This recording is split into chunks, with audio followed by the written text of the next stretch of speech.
ஒரே தலைவர், ஒரே தலைமை, ஒரே தத்துவம், ஒரே கொடி என்று 65 அடி நீளத்திற்கு அந்த கருப்பு சிவப்பு கொடியை அவரே ஏற்றி சல்யூட் அடிக்கிறாரு. அன்றைக்கு மாலை நடந்த நிகழ்ச்சியில் திராவிட மாடல் முதலமைச்சர் சொல்லுகிறார், எந்தவித எதிர்பார்ப்பும் இல்லாமல் ஊருக்கு ஒரு சீக்காக்காரர் இருந்தா கூட அந்த ஊரையே சுயமரியாதை பாதையில் இழுத்து செல்லக்கூடிய வாய்ப்பை பெற்ற கரிசட்டை தோழர்களுக்கு என்னுடைய சல்யூட் என்று தமிழ்நாட்டின் முதலமைச்சர் கரிசட்டைக்காரர்களுக்கு சல்யூட் அடிக்கிறார். ஏன் சொல்லுகிற போது எங்களுக்கு நெகிழ்ச்சி ஆகுதுன்னா, சாதாரணமாக வந்ததா? என்னை விட வயது மூத்தவர்கள் இருக்கிறீர்கள், என் வயது ஒத்தவர்கள் இருக்கிறீர்கள். ஐயா சாமிநாதன் யாருன்னு கேட்டா அவர் சொந்தக்காரங்க நீங்க யாராவது இருப்பீங்க. அவர் மகன் இங்க இருக்காரு, அவங்க பேர பிள்ளைங்க இருக்கலாம், அவங்க மருமக பிள்ளை இருக்கலாம். அதாவது பெருமையா? பன்னீர்செல்வம் என்னுடைய மகன், இங்க இருக்கவங்கலாம் என்னோட பேர பிள்ளை, இங்க இருக்கவங்கலாம் எங்க மருமகன்றது ஐயா சாமிநாதன் அவர்களுக்கு பெருமை அது கிடையாது. பெருமாள்பூர் மண்ணில் பிற்படுத்தப்பட்டவர்களும் ஒடுக்கப்பட்டவர்களும் ஒரே பகுதியில் வாழ வேண்டும் என்று நீங்க எல்லாம் பிரிந்திருக்க கூடாது, ஜாதி மத பேதம் இருக்கக்கூடாது, மனுஷனும் சமமாக இருக்கணும் என்று அந்த ஏற்பாட்டை செய்ததால் ஐயா சாமிநாதன் அவர்கள் இன்னும் நம்மோடு உயிரோடு வாழ்ந்து கொண்டிருக்கிறார். நான் இன்னும் ஒரு படி மேல போய் சொல்றேன், என்ன பெருசா ஜாதி ஒழிப்பு செஞ்சுட்டோம்ன்றீங்க, என்னென்ன ஜாதி ஒழிச்சிட்டீங்கன்றீங்க, 100 வருஷத்துல என்ன ஜாதி ஒழிச்சிங்க அப்படின்னு கேட்போம்ல. 100 வருஷத்துல என்ன ஜாதி ஒழிச்சோம்னா, இந்த பகுதியில் நான் வருகிற போது பார்க்கிறேன், உங்கள் பகுதிக்கு பல சிறப்புகள் இருக்கிறது. வருகிற வழியில் எம்ஜிஆர் அவர்களுக்கு சிலை இருக்கிறது, வருகிற வழியில் பேரறிஞர் அண்ணா அவர்களுக்கு சிலை இருக்கிறது, முத்தமிழறிஞர் கலைஞர் அவர்களுக்கு சிலை இருக்கிறது, பெருந்தலைவர் கல்வியுள்ள காமராஜருக்கு சிலை இருக்கிறது, தந்தை பெரியாருக்கு சிலை இருக்கிறது. நான் எப்போதும் வெளிப்படையாக பேச முடியாது, வெளிப்படையாக சொல்றேன். காமராஜர் அவர்களை நீங்க என்ன நினைச்சு செலவழிச்சீங்க உங்களுக்கு தான் தெரியும், அவங்களுக்கு தான் தெரியும். ஆனால் காமராஜரை அவரும் நாங்களும் ஒரே ஜாதிங்க அப்படின்னு நீங்க தமிழ்நாட்டில் கொண்டாட முடியாது. தமிழ்நாட்டில் காமராஜர் நீங்க எப்படி திரும்ப கொண்டாட முடியும்? அவரும் நானும் ஒரே ஜாதியை கொண்டாட முடியாது. கல்வி மறுக்கப்பட்ட சமூகத்தில் ராஜகோபாலாச்சாரியார் மூடின கல்வி நிலையங்களை சேர்த்து திறந்து வைத்து தமிழ் சமூகத்தில் கல்வி நீரோடையை பாய்ச்சியவர் கல்வி வள்ளல் காமராஜர். அப்படிதான் கொண்டாட முடியும். 100 வருடத்தில் சுயமரியாதை இயக்கம் என்ன சாதிச்சுன்னா, இந்த தலைவர்களுக்கு மாலை போடக்கூடிய நேரத்தில் மதிவதனி, காயத்ரி, ஆசிரியர் டெக்ஸி போன்றவர்கள், ஐயா சித்தார்த்தன் போன்றவர்கள் இருக்கக்கூடிய பிள்ளைகள் எங்கள் பெயருக்கு பின்னால் எங்க தாத்தா ஜாதிய தலைவரை கொண்டிருக்கலாம், எங்க தாத்தா உடம்பு ஃபுல்லா ஜாதியோட சுத்திருக்கலாம், மூளையில ஜாதிய வெறியோட இருந்திருக்கலாம். ஆனால் இன்றைக்கு ஒருவேளை இங்க இருக்கவங்க யாராவது ஒருத்தருக்கு ஜாதிய சிந்தனை இருந்தாலும் கூட, ஜாதிய பற்று இருந்தாலும் கூட மனசுக்குள்ளதான் நீங்க வச்சுக்க முடியும். வெளியே போய் ஜாதிதான் எனக்கு பெருமை சொன்னா, உங்க வயசுலயே இருக்க பக்கத்துல இருக்க பையன் உனக்கு அசிங்கமா இல்லையான்னு கேட்பான். ஜாதி அடையாளம் அல்ல, அவமானம் என்பதை இந்த தமிழ் சமூகத்தில் 100 ஆண்டில் இந்த இயக்கம் நிலைநிறுத்தி இருக்கிறது, வெற்றி பெற்றிருக்கிறது. அந்த ஜாதி ஒழிப்புக்கு எந்த எல்லைக்கு போனாங்கன்னு சொல்றேன். தாய்மார்கள் இருக்கீங்க, இந்த பக்கம் அம்மா எல்லாம் உட்கார்ந்துருக்காங்க. நான் பொதுவா கூட்டத்துக்கு போறப்ப பார்ப்பேன், இந்த பாத்தீங்கல்ல கால் டிக்கெட்டு, அரை டிக்கெட்டு, இதுக்கு எழுந்து போகாது, உட்காந்து அமைதியா இருக்காது, நம்மளே பேச விடாது, அவங்களும் பேசிக்கிட்டே இருப்பாங்க. இவங்கெல்லாம் எதுக்கு கூட்டத்துக்கு வராங்க அப்படின்னு அவங்க கூட்டத்துல கேட்டேன். தாய்மார்களுக்கு பதில சிரிச்சுக்கிட்டே தெரிஞ்சுக்கிட்டே இருந்தாங்க. பல நேரங்கள்ல நம்ம கூட்டம்லாம் பரவாயில்ல, வேறு கூட்டங்களுக்கு போறப்ப எல்லா கையிலையும் பெரும்பாலும் பிள்ளைங்க இருக்கும், என்னன்னே புரியாம ஒரு தென்காசில ஒரு கூட்டத்துல கேட்டேன். ஒரு பிள்ளை நடுவில் ஓடி வருது, 2 ஜிட்டை போட்டுட்டு 2 நிமிஷம் ஓடுது. அந்த பக்கம் 2வது பையனுக்கு பெட்டி கடைக்கு போகணும்னு அழுகுது. இந்த பக்கம் ஒரு பையன் பெருசாமா இருந்தா ஆனா அழுதுகிட்டே இருக்கான். நான் பொறுத்து பார்த்து கேட்டேன், இந்த பிள்ளைங்களெல்லாம் நீங்க ஏன் கூட்டத்துக்கு கூட்டிட்டு வரீங்க சொல்ல வாங்கினேன். அந்த அக்கா சொல்லுவாங்க, இந்த மாதிரி பரிவர்த்தனை பேசிட்டு போனா 4 விஷயம் தெரிஞ்சுட்டு வரலாம், அப்படிலாம் நீங்க கூட்டிட்டு வரல. நான் இல்ல, எந்த பெரிய பேச்சாளர் பேசினாலும் உங்களுக்கு தெரிஞ்சு நம்ம எதையாவது எடுத்துட்டு போனாலாம் நீங்க கூட்டிட்டு வரல. வீட்டை பார்த்துக்க மாட்டாரு, நம்ம தான் அதுங்களை பார்த்துக்கணும். அந்த லக்கியத்தை நம்ம தான் தூக்கி சுமக்கணும் சாகுறதை, அதனால நம்ம தூக்கி சுமந்துக்கிட்டு இருக்கோம், வேற ஒன்றும் கிடையாதுங்க. ஆமாவா இல்லையாக்கா? ஆமா தானக்கா? அதுதான் கூட்டிட்டு வரோம்.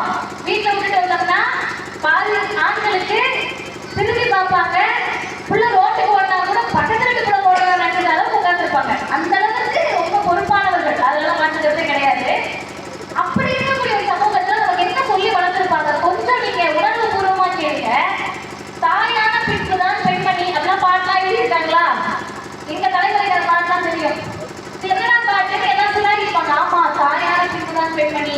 அந்த 10 மாசம் குழந்தையை கருவில் சுமந்து எடுத்து உணர்வு ரொட்டி நோசுக்கு எல்லாம் சொல்லுவாங்க. நீங்க பெரியார் படிச்சிட்டீங்கன்னா நமக்கு ஒரு தோணும், தாயான பின்புதான் பெண்மணினா அதுக்கு முதல்ல வரைக்கும் அந்த பொம்பளை அந்த இருக்க பெண் ஆம்பளை போட்டு இருந்தாங்களா? எப்படி தாயான பின்புதான் பெண்மணினா அப்ப குழந்தை பெறுவதற்கு வாய்ப்பற்ற பெண்களை என்ன சொல்ல வர, குழந்தை பெறுவதற்கு முடியாத பெண்களை என்ன சொல்ல வர, உடலில் ஏதாவது ஒரு உபாதையினால குழந்தை பிறக்காத அக்காக்கள் என்ன சொல்ல வர அப்படின்ற கேள்வி வரும்லக்கா. அப்ப இந்த சமூகத்தில் தாய்மைதான் புனிதம், தாய்மைதான் பெருமை, பிள்ளை பெற்றாதான் நீ பெண் அப்படின்னு சொல்லிக்கிட்டு இருக்க ஒரு சமூகத்தில் உங்கள் பகுதியில் நடந்த ஒரு சிறப்பை சொல்லுகிறேன். என் கையில ஒரு புத்தகத்தை கொடுத்தாரு லால்குடி மாவட்ட தலைவர் ஐயா வாழ்ந்தர் அவர்கள். அந்த புத்தகத்தை அவ்வளோ பெரிய வரலாற்று செய்தி சாறு மாதிரி ஒழித்து கொடுத்துருக்காங்க. எனக்கெல்லாம் வந்து எத்தனை படிக்கிறப்பனாலும் வியப்பு. குழந்தை பிறந்து 30வது நாள், நல்லா கேட்டுக்கங்க, குழந்தை பிறந்து 30வது நாள், 1 மாசம் குழந்தை, 1 மாசம் குழந்தைய சொந்தக்காரங்க வீட்டுக்கு கூட்டிட்டு போவோமா? சொந்தக்காரங்க தான் நம்ம வீட்டுக்கு வந்து பார்ப்பாங்க. 1 மாசம் குழந்தைய கடை வீதிக்கு ஐயா 1 மாசம் குழந்தைய கடை வீதிக்கு கூட்டிட்டு போவோமா? 1 மாசம் குழந்தைய வேற எங்கேயாவது கூட்டிட்டு போவோமா? மற்றவங்க தான் நம்ம வீட்டுல வந்து பார்ப்பாங்க.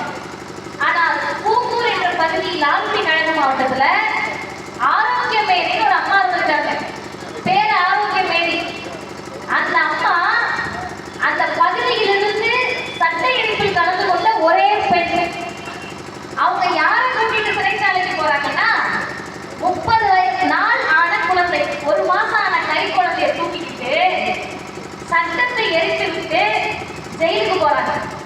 நினைச்சு பாருங்க, இந்த சமூகத்தில் இந்த உலகத்தில் தாய்மைதான் புனிதம்னு சொன்னப்ப, தாய்மைதான் புனிதம் என்னன்னு சொல்லிக்க, அதுல எனக்கு மாற்று கருத்து இருக்காது, அப்புறம் பேசுவோம். ஆனால் என் தலைவர் பெரியார் ஜாதியை சுமக்கக்கூடிய சட்டத்தை எரிக்கணும்னு ஆணை பிறப்பித்து விட்டார்.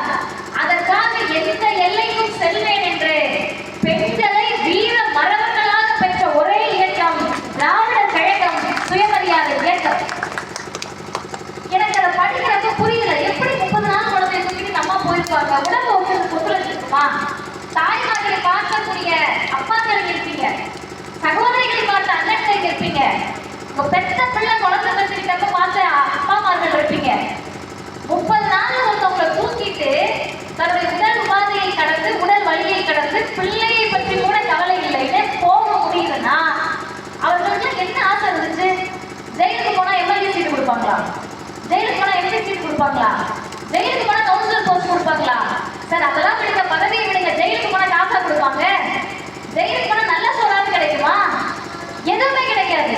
சாப்பாடு இல்ல, பணம் இல்ல, காசு இல்ல, நகை இல்ல, பதவி இல்ல, ஒண்ணுமே இல்லையேங்க. அந்த மனிதர் ஒரு தலைவர் சட்டத்தை எரிச்சுட்டு ஜெயிலுக்கு போனா நீங்க போயிடுவீங்களான்னு கேட்கறாங்க.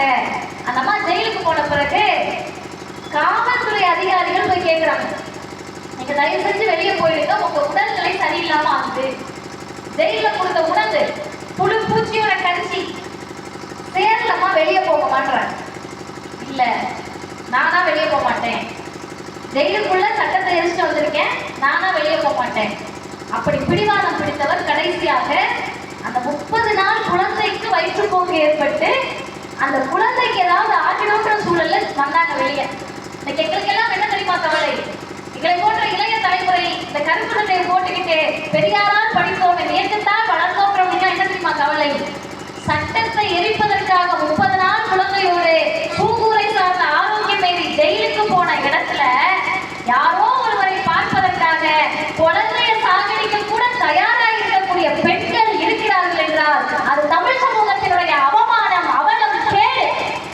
இந்த கேட்டை முறியடிப்பதற்கு கிராமத்தோடு நம்ம கூட்டம் நடத்தணும், தெருந்தோறும் கூட்டம் நடத்தணும். கனத்த இதயத்தோடு சொல்லுகிறேன், எந்த இடத்தில் நிற்க போகிறோம் என்பதை தீர்மானிப்பதற்காக தான் இந்த கூட்டம். எங்க சார் நம்ம நிக்கணும்? இன்னைக்கு பல பேர் கட்சி ஆரம்பிக்கிறாங்க, நம்ம மாற்று கருத்து இருக்கா? எந்த மாற்று கருத்தும் இல்லை. எங்க கழகத்தில் ஆசிரியர் சொல்லுவார், புத்தி சுவாதீனம் இருந்து ஓட்டு போடுற வயசுல தான் யாருனாலும் கட்சி ஆரம்பிக்கலாம். அது 2 தான் குவாலிஃபிகேஷன். இன்னைக்கு உட்கார்ந்து இருக்க தம்பி அவனுக்கு ஓட்டு போடுற வயசுல நாளைக்கு அனைவரும் கட்சி ஆரம்பிக்கலாம்.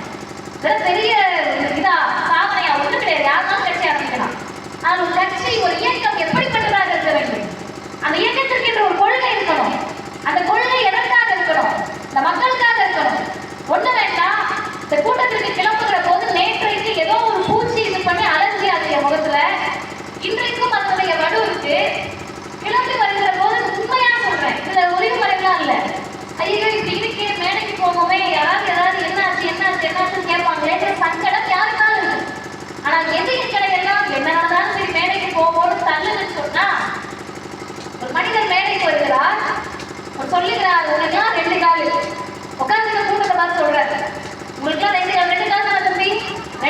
இருக்கா?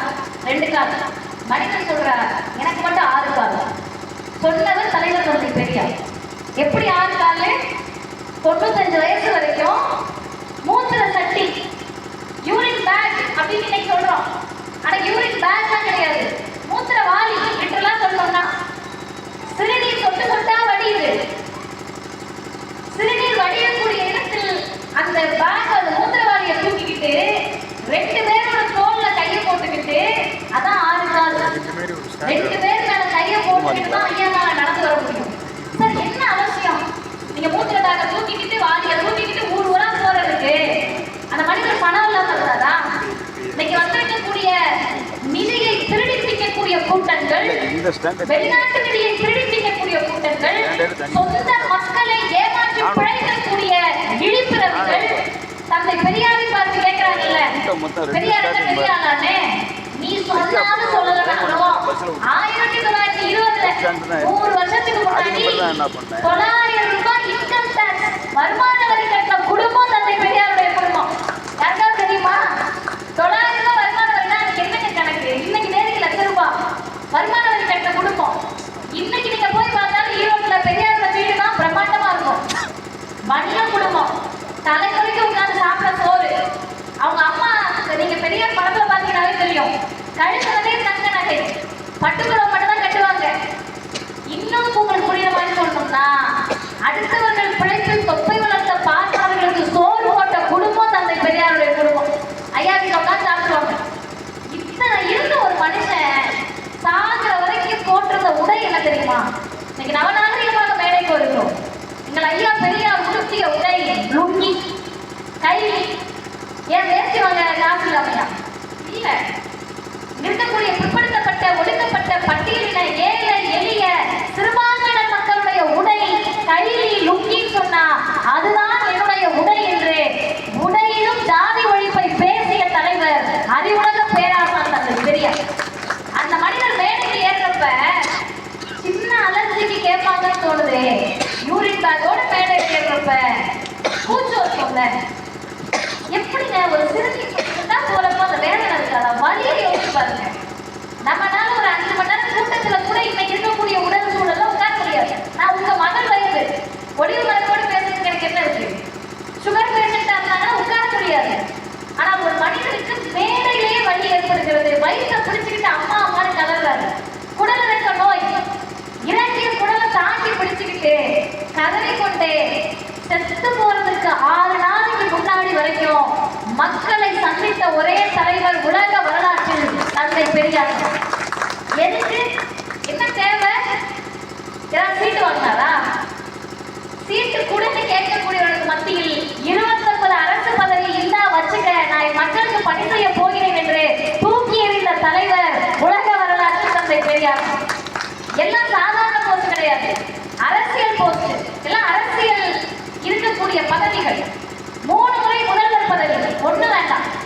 அப்படி வாழ்ந்த தலைவரை கொள்கை தலைவர் பேனர் அடிச்சு ஒட்டிக்கிட்டு வந்து அடிச்சா அப்பாயின்மெண்ட் ஆக சிஎம் ஆகணும். தமிழ்நாட்டினுடைய மோசமான நிலையை பாருங்க. மக்களை இறங்கி பார்க்க தேவையில்லை. நான் உள்ள வரேன், நடந்து வரேன், நடந்தெல்லாம் வர முடியாதுங்க, நான் நேரம் மேடைக்கு வர மாதிரி ஏதாவது செட்டப் போடுங்கன்னு சொன்னா சித்தார்த்தன் ஐயா மாணவராட்சி இருக்கக்கூடிய பெருவளப்பூர் மக்கள் அப்படி ஒண்ணு அந்த அம்மாவை நீங்க கிட்ட பேச தேவை கிடையாது, கிளம்ப சொல்லிடுவீங்கல்ல. அதுதானே மாணவராட்சி. நான் நேரம் பின் வழியா வந்து கார்ல வந்து அப்படியே ஏறுவேன் மேடைக்குன்னா நான் எனக்கு உங்ககிட்ட பேசணும்.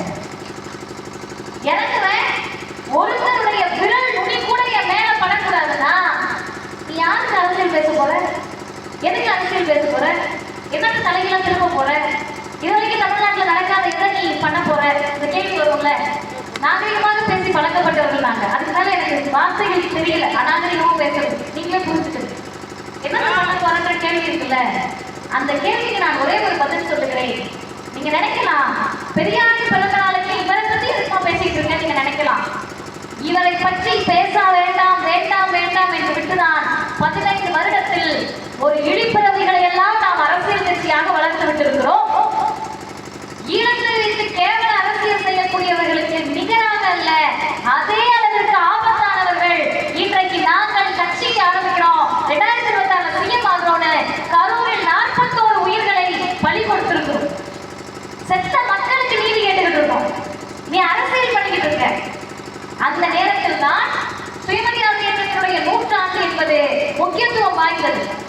நான் இவங்க அவங்க எதுவுமே போல. பெரியார் உங்களுடைய தலைவரை ஏற்றுக்கொண்டார். நீங்க முதல்ல என்ன தெரியுமா செய்யணும்? பெரியாரை பற்றி சொல்லுகிற போது ஐயா வாரா அவர்கள் சொல்லக்கூடிய அந்த வார்த்தை பெரிய அளவில் எனக்கு இப்படி சொல்லியிருப்பாங்க. மண்ணை மணந்த மணாளன். மண்ணை மணந்த மணாளன்னா என்ன அர்த்தம்? இங்க படித்தவர்கள் இருக்கீர்கள், சான்றோர்கள் மக்கள் இருக்கீர்கள், தமிழ் படித்தவர்கள் இருக்கீர்கள். அவர் யார் கல்யாணம் பண்ணாங்க அப்படின்னு கேட்டா யாராவது ஒருத்தர் சொல்லுவீங்க. அது அர்த்தம் என்னன்னா அவர் அந்த கணவன் மனைவி 2 பேரும் பின்னி பிணைந்திருப்பாங்க. நான் இந்த காலத்தில் இருக்க பிள்ளைகளுக்கு ட்ரெண்டிங்க்கு புரியுற மாதிரி சொல்றேன். யாரை நாம் காதலிக்கிறோமோ, யாரோடு இருக்கிறோமோ, யாரை திருமணம் செய்து கொள்கிறோமோ அவரோடு ஒன்றிணைந்திருப்போம்ல, அவரை நேசிப்போம்ல, அவர் தான் உயிர்னு சொல்லுவோம்ல. இன்னைக்கு இன்ஸ்டா வந்துருச்சு, இன்ஸ்டால ரீல்ஸ் போடுவோம்ல, அவர் தான் எனக்கு எல்லாமே. அந்த பெரியார் யாரை மணந்திருந்தார்னு சொன்னா இந்த மண்ணை, தமிழ் சமூகத்தை, தமிழ் மக்களை தான் அந்த தலைவர் உயிருக்கு நிகராக நேசித்து இந்த மக்களுக்கு ஜாதி ஒழியணும். மனுஷன் தொடக்கூடாது. எனக்கு முன்னாடி பேசிய அக்கா சொன்னாங்கல்ல, கடவுள் பழுப்பை மட்டுமே சுருக்கிட்டாங்கன்னாங்கல்ல, அது பார்ப்பன தந்திரம். இப்ப நீங்க இத்தனை இளைஞர்கள் இருக்கீங்கல்ல, இது வரைக்கும் நான் பேசின கருத்துல உங்களுக்கு ஏதாவது மாற்றம் இருக்குதா நீங்க யோசிப்பீங்கல்ல. ஏன் ஒரு மனுஷன் மூத்திர சக்தியோட மேடையில ஏறி ஜாதியை ஒழிக்கணும்னு கருத்தப்பா நடந்ததே இல்ல. ஒரு மனுஷன் மேடையில ஏறி எல்லாம் ஒன்னோட வீட்டுல இருக்க பிள்ளைய அறிவாளர் சொல்லி வளர்த்துக்கலாம், முட்டாளாரு வளர்த்துக்கலாம். எவ்வளவு முட்டாள் சொல்லுவோம், எவ்வளவு அறிவாளி. சொந்தக்காரன் வந்துட்டாங்கன்னா அது தெரிஞ்ச வயசுல பார்த்துருவோம். சொந்தக்காரன் வந்துட்டாங்கன்னா இவ்வளவு பெர்ஃபார்மன்ஸ் தான், இவ்வளவு டான்ஸ் ஆடுங்க, ஆடி காட்டுமா, அது அப்பதான் 10 கூட ஆடி முடிச்சிருக்கோம். நல்ல சொந்தக்காரங்க எல்லாருக்கும் திரும்ப முதல்ல ஒன்று இருந்து பாட்டு பாடு அப்பாச்சு தமிழ் அதை பாடு அப்படின்னும். அது ஏற்கனவே உடஞ்சு போன டேப்பிள்காரங்க 100 முறை அதை பாடிக்க வீட்டுல. ஆனா இந்த சொந்தக்காரருக்கு தெரியணும், இந்த சொந்தக்காரருக்கு தெரியணும். அவங்க எல்லாருமே என் பிள்ளை அறிவாளர்களோடு இருப்போம். அது ஒரு சுயநலம் இருக்குல்ல, என் பிள்ளை அறிவாளி, பக்கத்து வீட்டு பிள்ளை அறிவாளி அப்படியே கொண்டாடுவோம். எங்க பக்கத்து வீட்டுல சூப்பரா பாட்டு பாட்டு கூட்டிட்டு வந்த சொந்தக்கார பாடுவோமோ இல்ல. என் பிள்ளை அறிவாளுன்றதுல நம்ம ஒவ்வொருத்தருக்கும் சுயநலம் இருந்துச்சு. ஆனா ஒரு மனிதனுக்கு சுயநலம் இல்லாமல் தமிழ்நாட்டின் எல்லா பிள்ளைகளும் அறிவோடு இருக்க வேண்டும் என்று நினைத்தவர் தலைவர் தந்தை பெரியார். அதை நீங்க குத்தம் சொல்ல முடியுமா? குறை சொல்ல முடியுமா? அப்ப என்ன குறை சொல்றது? பொம்பளை பிள்ளைதான் படிக்கணும், பெண்கள்லாம் டீச்சர் ஆகணும். இன்னைக்கு தென்சி அவர்கள் ஆசிரியர்.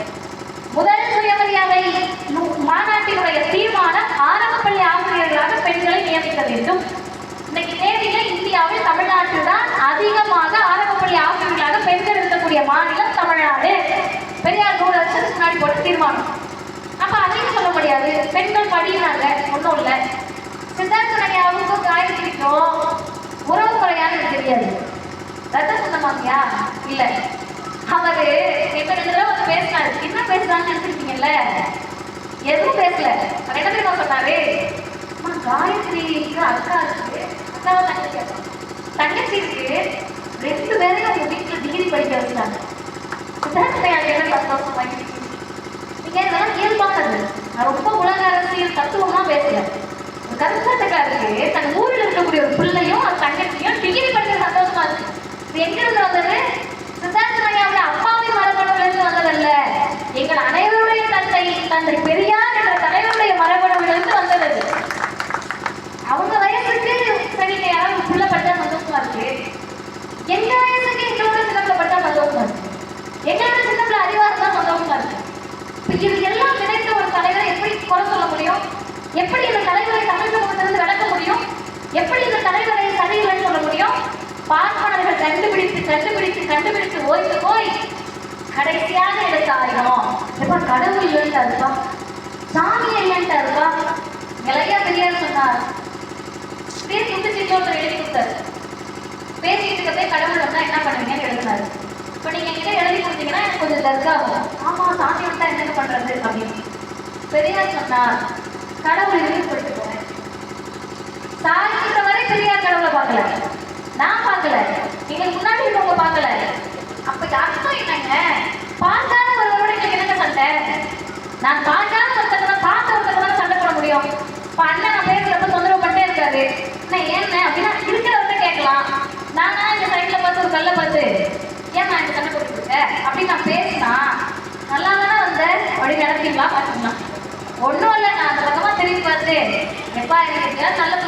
நான் பேசுறேன். நினைக்கலாம் மாட்டீங்களா? இப்ப பார்க்காத ஒன்றோடு சண்டை இல்லாத ஒன்றோடு எங்களுக்கு பிரச்சனை கிடையாது. கடவுளுக்கு எங்களுக்கு சொத்து தகராறா, குடுக்கல் வாங்கலா, பொண்ணெடுத்து கொடுக்கற தகராறா? ஒன்றும் கிடையாது. ஒரே ஒரு தகராறு தான் கடவுளுக்கும் பெரியாருக்கும், கடவுளுக்கும் மதிவதனிக்கும், கடவுளுக்கும் கருப்பு சட்டைக்கும், கடவுளுக்கும் சுயமரியாதை. ஒரே ஒரு பிரச்சனை. அந்த பிரச்சனைக்கு நீங்க ஏதாவது தீர்வு கொடுத்தீங்கன்னா நம்ம அதை பேசுவோம். ஒரே ஒரு பிரச்சனை. என்ன பிரச்சனை? ஐயா பெரியார் சொன்னா மனிதனை மனிதன் தொடக்கூடாது, மனிதனை மனிதன் தொடக்கூடாது, கண்ணில் படக்கூடாது, குளத்தில் நீர் எடுக்கக்கூடாது, கோவிலுக்குள் வரக்கூடாது என்று சொல்லக்கூடிய ஒரு தத்துவத்தை மிகப்பெரிய எரிமலையின் நெருப்பு குழப்பால் எரிய செய்யாமலோ, பூகம்பத்தால் அழிய செய்யாமலோ, இதெல்லாம் பண்ணி எரிச்சிருக்கணும்ல. எரிமலை வந்து எரிச்சிருக்கணும், பூமி பிளந்து அழிஞ்சிருக்கணும். எதுவுமே செய்யாதப்ப கடவுள் ஒருவர் இருக்கிறார் என்றும், அவர் சர்வ தயாபரர் என்றும், அவர் நீதிமான் என்றும் சொன்னால் ஏற்றுக்கொள்ள முடியுமா? இன்றைக்கும் தமிழ்நாட்டில் நான் வந்து வெளிப்படையாக சொல்லுகிறேன், ஜாதியை 100% சுயமரியாதை இயக்கம் ஒழித்து விட்டது என்று நான் சொல்லவில்லை. ஜாதியை 100% திராவிடர் கழகம் அழித்து விட்டது என்று நான் சொல்லவில்லை. 2000 வருஷம் 3000 வருஷம் இறுகி போன ஜாதிய மனநிலையை 100 ஆண்டு கால சுயமரியாதை இயக்கம் தளர்த்தி இருக்கிறது. ஜாதிதான் பெருமை நடத்திக்கிட்டு இருந்த தமிழ் சமூகத்தில் படிச்சவனை பார்த்தா மரியாதை கொடு, ஜாதி வரி பிடிச்சவனை அவமானமா பாருன்ற அந்த அமைப்பை 100 ஆண்டு சுயமரியாதை இயக்கம் கட்டி எழுப்பி இருக்கிறது. 100 ஆண்டுகளில் ஜாதி பின்னொட்டை வைத்துக் கொண்டால் அவமானம் என்பதை தமிழ் சமூகத்தில் நிறுவி இருக்கிறோம். இதெல்லாவற்றையும் தாண்டி பார்ப்பன அம்மையார் ஜெயலலிதா பதவி பிரமாணம் எடுத்தால் கூட அவர் செல்வி ஜெயலலிதா என்றுதான் பதவி பிரமாணம் எடுக்க முடியும். பெயருக்கு பின்னால் நீ எந்த கொம்பனாக இருந்தாலும் தமிழ்நாட்டில் ஜாதி பெயரை போட்டுக்கொண்டு முதல்வராக பதவி பிரமாணம் எடுக்க முடியாது. இந்தியாவில் பல மாநிலங்களில் பல புத்தகங்கள் இருக்கிறது, பொது உடைமை சித்தாந்தம் இருக்கக்கூடிய மாநிலங்கள் இருக்கிறது, தேசிய கட்சிகளுடைய சித்தாந்தம் இருக்கக்கூடிய மாநிலங்கள் இருக்கிறது, பல தத்துவங்கள் கொண்ட மாநிலங்கள் இருக்கிறது. ஆனால் எந்த மாநிலத்திலும் இதை அடைய முடியவில்லை. தமிழ்நாடு அடைந்திருக்கிறது. சரி, அப்ப ஜாதிக்கு பதிலாக எதை ரீப்ளேஸ் பண்ண? அது வேணும்ல. ஜாதிக்கு பதிலாக எதை கொண்டு வந்த? பெருமையோடு சொல்லுகிறோம். 2-3 வாரத்திற்கு முன்னால் தமிழ்நாட்டில் அரசின் சார்பில் ஒரு நிகழ்ச்சி நடந்தாங்க. எத்தனை பேர் பார்த்தீங்கன்னு தெரியல. நிகழ்ச்சியுடைய பெயர் கல்வியில் சிறந்த தமிழ்நாடு. ஜாதியை ஒழிக்கணும்னு சொல்லி என்னத்தமா கிழிச்சிங்க நம்ம கிட்ட கேட்டா, கல்வியில் சிறந்த தமிழ்நாடாக மாற்றி இருக்கிறோம். அதை தான் 100 ஆண்டுகளில் சாதித்திருக்கிறோம். இன்னொன்று உங்களுக்கு சொல்லிக்கிறேன், சுயமரியாதை 100 மாநாட்டுடைய வெற்றி என்ன தெரியுமா? தமிழ்நாட்டுடைய முதலமைச்சர் பேசுறாருல, நீங்க இந்தியாவில் எந்த முதலமைச்சரும் அந்த வார்த்தையெல்லாம் கேட்பட்டா சொல்ல முடியாது. ஜாதியை ஒழிக்கணும்ன்றது விருப்பம். நாங்க என்ன செஞ்சிட்டோம் நீங்க கேட்கலாம். இறுகி போன ஜாதியை ஒழிப்பதற்கு விதையை நாங்கள் தூவி இருக்கிறோம். தமிழ்நாடு பெற்றிருக்கக்கூடிய பெரிய வாய்ப்பு என்ன என்று சொன்னால், இவர் நம்மால முதல்வர் நீங்க யாரும் சொல்ல முடியாது. துணை முதல்வரை ஜாதியை சொல்லி நீங்க போய் அணுக முடியாது. இந்தியாவிலேயே ஜாதிய சிந்தனையற்ற முதலமைச்சரை தமிழ்நாடு பெற்றிருக்கிறது என்ற வெற்றியை 100 ஆண்டு கால சுயமரியாதை இயக்கம் பெற்றிருக்கிறது.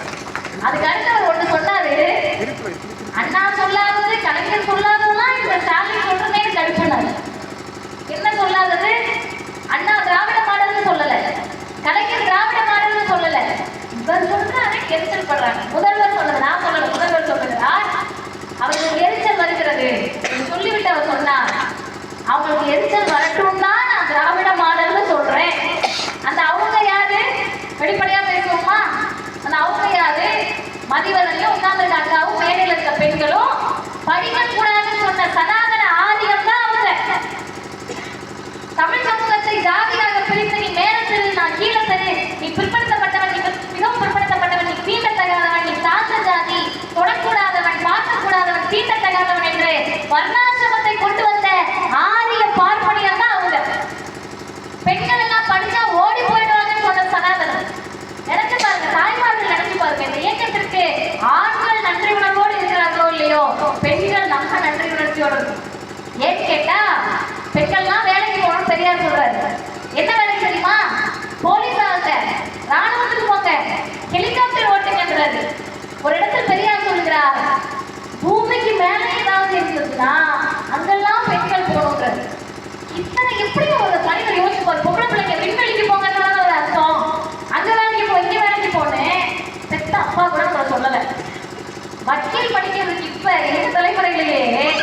வக்கீல் படித்தா மாப்பிள்ளை கிடைக்காது, வக்கீல் படிக்க விட மாட்டாங்க பாதி வீட்டுல. பெருவளப்பூர்லயே போய் கேட்டீங்கன்னா அப்படி குடும்பம்லாம் இருக்கும். போலீஸ்னா நைட் ஷிஃப்ட் போனா படிக்க விட மாட்டாங்க. எங்க போலீஸ் வக்கீல் கூட சரி ஓகே, ஏதாவது இவங்க சொல்ற காரணம் ஒருவேளை மாப்பிள்ளை வீட்டு யோசிப்பாங்கன்னு யோசிக்கலாம். நர்ஸு படிக்க விடலங்க. எங்க அம்மா ஓய்வு பெற்ற தலைமை ஆசிரியர், இன்னைக்கு வரைக்கும் சொல்லுவாங்க ஸ்கூல்லயே ஃபர்ஸ்ட் மார்க் எடுத்த என்ன பிரயோஜனம், எங்க அம்மா டாக்டர் படிக்க விடலன்னு. அந்த காலத்துல எவ்வளவு கடினமான பாடத்திட்டம் படிச்சு இன்னைக்கு ஐயா சொன்னாரு. இங்க உட்காந்துருக்கக்கூடிய ஐயா, அவருடைய பேரை மறந்துட்டேன், ஐயாவுடைய பேரை. செக்ரட்டரியேட்ல வேலை பார்த்துருக்காரு, பினான்ஸ்ன்றாரு பாலச்சந்திரன் ஐயா. நான் நிகழ்ச்சி போய் கேட்டேன், ஐயா எப்படிங்க அப்பயே நான் பியூசி முடிச்சேம்மா, முடிச்சுட்டு இதை 2 டிகிரி முடிச்சேம்மா, அப்புறம் பினான்ஸ்ல இருந்தேன், எனக்கு புரியல எப்படிங்க திரும்ப கேட்டேன்.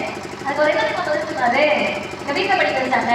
இப்ப நம்ம சொல்றோம்ல ரொம்ப பெருமையா, அப்பா படிக்கிறதா நான் படிக்கிறேன் பெரியாரா படிக்க வச்சாரு, எங்க அம்மா படிக்கிறதாங்க படிக்கிறேன் பெரியாரா படிக்க வச்சாரு. அப்படிலாம் இல்லாம அந்த தன்மான மனிதர் சொன்னா, என் 15 வயசுலயே இந்த இயக்கத்துக்கு வந்துட்டேம்மா, அதனால படிக்கிறோன்ற ஆர்வத்துல நான் படிச்சிட்டேம்மான்னு. யோசிச்சு பாருங்க, பெண்களை படிக்க வைக்க கூடாதுன்னு சொன்ன சமூகத்தில் ஒரு தலைவர் காவல்துறையில பெண்கள் வரணுன்றாரு, பெண்கள் வேலைக்கு போகணுன்றாரு. காஞ்சி சங்கராச்சாரியார் மகா பெரியவா என்று நீங்கள் நம்பக்கூடிய, நீங்கள்னா இந்து மதத்தில் இருப்பவர்கள் நம்பக்கூடிய பெரியவா சொன்னார், வேலைக்கு போகும் பெண்கள் கற்பொழுக்கமற்றவர்கள். இந்த வார்த்தையை, இந்த சொல்லை யாரோ ஒரு மனிதர் சொல்ல முடியுமா? கிராமத்தில் பின்னாடி உட்காந்து தாத்தா சொல்ல முடியுமா? பாட்டி சொல்ல முடியுமா? சண்டைக்கு போக மாட்டோமா? கேள்வி கேட்க மாட்டோமா? கிடைக்கிறது கொண்டு அடிச்சிருக்க மாட்டோமா? ஆனால் அந்த மனிதரால் சொல்ல முடிந்தது. எப்படி சொல்ல முடிந்தது? அவர்கள் கையில் இருப்பது சனாதனம், கையில் இருப்பது மனிதர்க்கம், கையில் இருக்கக்கூடிய புத்திக்கு பெயர் ஆரியம். அந்த ஆரிய மனிதர்க்க சனாதனம் பெண்களை படிக்காத சொல்லிச்சு, வேலைக்கு போகாத சொல்லிச்சு. இந்தியாவில் பெண்கள் அதிகம் படித்தவர்களை கொண்ட முதன்மை மாநிலம் தமிழ்நாடு என்று இன்றைக்கு வெற்றி பெற்றிருக்கிறோம். லேபர் ஃபோர்ஸ் பார்ட்டிசிபேஷன், உங்களுக்கு புரிகிற மொழியில சொல்றேன், பெண்கள் தொழிலில் பங்கேற்கக்கூடிய வீதம், தொழில் பங்கேற்பில் 40% பெண்களை கொண்ட முதன்மை மாநிலம் தமிழ்நாடு என்ற வெற்றியை பெற்றிருக்கிறோம். இதெல்லாம் அடைகிற போது முதல்வர் திராவிட மாடல்னு சொன்னா எனக்கு எரியலப்பா, உங்களுக்குலாம் மகிழ்ச்சியா இருக்கு. நின்று கேட்டுக்கிட்டு இருக்க தாத்தா மாறு, அண்ணன் மாறு, அக்கா மாறு சந்தோஷமா இருக்கு. ஏன்னா நீங்க பெருவளப்பூர்ல இருக்க உழைக்கக்கூடிய மக்கள், உழைக்கும் மக்களுக்கு திராவிடம் என்றால் பிடிக்கிறது.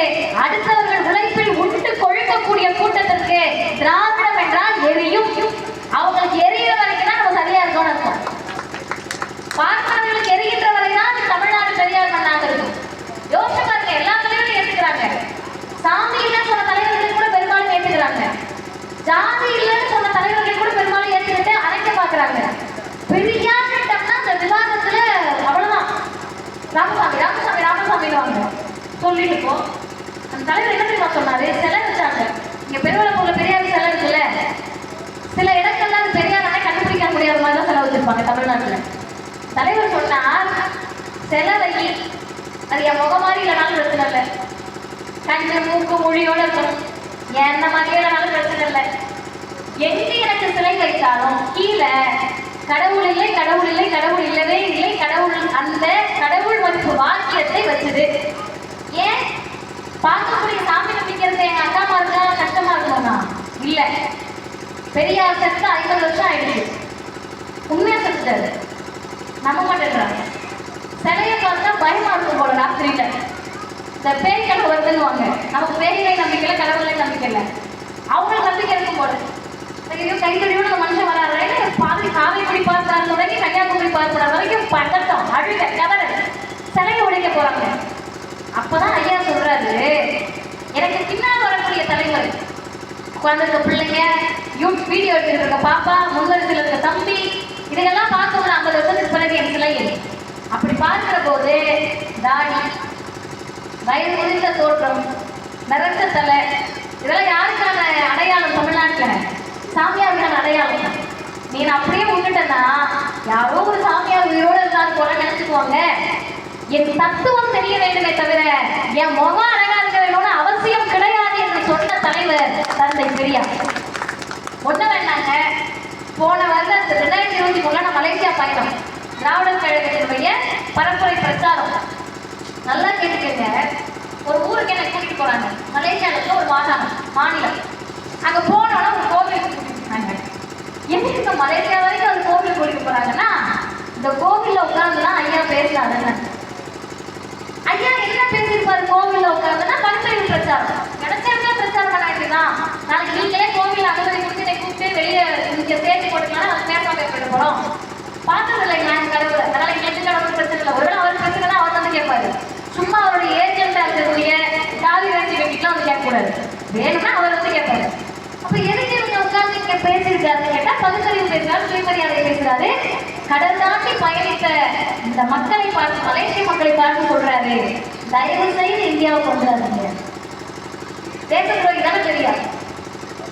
இந்தியாவை மதிக்காதவராக தான் பெரியார் இருந்திருக்காரு. தேசாபிமானம் இல்லாமல் தானே இருந்திருக்காரு. ஆமா, இதெல்லாம் நீ புதுசா கண்டுபிடிக்கிறியா? நீ ஐயாவே சொல்லிட்டு தான் செத்து போனாரு.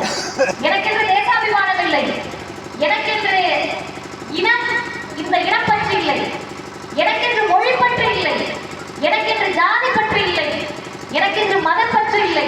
உங்களுக்கு என்னதான் இருக்கு? எனக்கு இருப்பதெல்லாம் மனிதம் பற்று ஒன்றுதான் என்று சொன்ன தலைவர் அந்த மனித பற்றோடு சொல்லுகிறார். தேயிலை தோட்டத்தில் மலேசியாவுக்கு சென்ற தமிழர்கள் வேலை பார்க்கிறப்ப ஐயா சொல்றாரு, இங்க நீங்க வந்தா உழைப்பாளி, அங்க வந்தா நீங்க சூட்டர். மலேசியாவில் நீங்கள் உழைப்பாளி, தமிழ்நாட்டுக்கு வந்தால் நீங்கள் தீண்டத்தகாத. ஜாதி இழிவை நீக்குவதற்கு எங்களாவது போங்கன்னார் பெரியார். நம்மளை எங்க போங்கன்னு சொன்னதோட நிறுத்தல. தமிழ்நாட்டு மக்கள், திராவிட மக்களுடைய பள்ளி பறை பட்டம் ஒழிவதற்கு சீனாக்காரன், ரஷ்யாக்காரன் படையெடுத்து வந்து இந்த பள்ளுப்பறை பட்டம் ஒழியும் என்றால் அதற்கும் நான் தயாராக இருக்கிறேன் என்று பெரியார் சொன்னார். அந்த தலைவருக்கு இருந்ததான் ஒரே நோக்கங்க, மனுஷனா மதிக்கணும். அதுக்கு தடையா வர்ற ஜாதி ஒழிக்கணும். இல்ல நான் தான் பாதுகாக்கிறேன், இந்து மதம் இருந்தா மண்டையில ஒரே அடி. ஐயோ மதம் தான் புராண இதிகாசத்துல இருக்கு, போடு மண்டையிலேயே. புராண இதிகாசம்லாம் கடவுள்கிட்ட இருக்கு. உங்களுக்கு புரியுதோ இல்லையோ, பெரியவங்களுக்கு சின்ன பிள்ளைங்களுக்கு புரியும். புரிஞ்ச அந்த கவுசிக்கு வந்தாலும் கடவுள் வந்து அவரையும் மண்டையில போடு. யார் வந்தாலும் சரி, மனுஷனுக்கு பிறகுதான் எனக்கு எல்லாம்.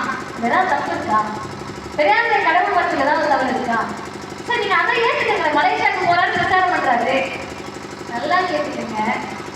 ஐயா கூட்டத்தை முடிச்சிடுறாரு. தோழர்கள் ஐயாட்ட பேசிட்டு இருக்காங்க. ஒரு அம்மா குடுன்னு அவங்க பொண்ணை கூட்டிட்டு ஓடி வராங்க. கூட்டத்தில் இருக்கவங்க அந்த அம்மா கடைசியா வந்து என்னன்னு தெரியலாம் தடுக்கிறாங்க. ஐயா விடுங்கன்றாரு. ஐயாட்ட வந்து அந்த அம்மா, ஐயா என் பிள்ளைக்கு குழந்தை பிறக்கவே இல்லைங்க, கல்யாணம் ஆகி இத்தனை வருஷம் ஆகிட்டு. என்ன கதை? தலைவர் பார்க்கறது சாமியார் மாதிரி இருக்காரு. கோவில்ல வேலை கூட்டம் நடக்குது. ஒரு சாமியார் கோவில்ல அந்த குறி சொல்ல வந்திருக்காரு. என் பிள்ளைக்கு குழந்தையே பிறக்கலைங்க, கல்யாணம் ஆகி இத்தனை வருஷம் ஆயிடுச்சு அம்மா சொல்ல வந்திருக்காரு. நான் பேசிக்கிட்டு இருக்கப்ப இங்க முன்னாடி நின்று ஒரு ஐயா ரொம்ப நேரம் என்னமோ பண்ணிக்கிட்டு இருந்தாரு. நான் கண்டுக்கவே இல்லை. யாரையாரோ கூப்பிட்டு உங்களதாம கூப்பிடுறாங்கன்னாரு.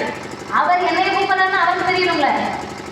அதுவே அவர் தெரியாத நிலையில இருக்கிறது நான் என்ன பேசுறது, நான் மட்டும் அமைதியா கண்ணியமா நடந்துக்கிட்டேன். ஆனா இந்த முதிர்ச்சி இல்ல, தகவல் இல்லைன்னா கோவப்பட்டுருவோம்.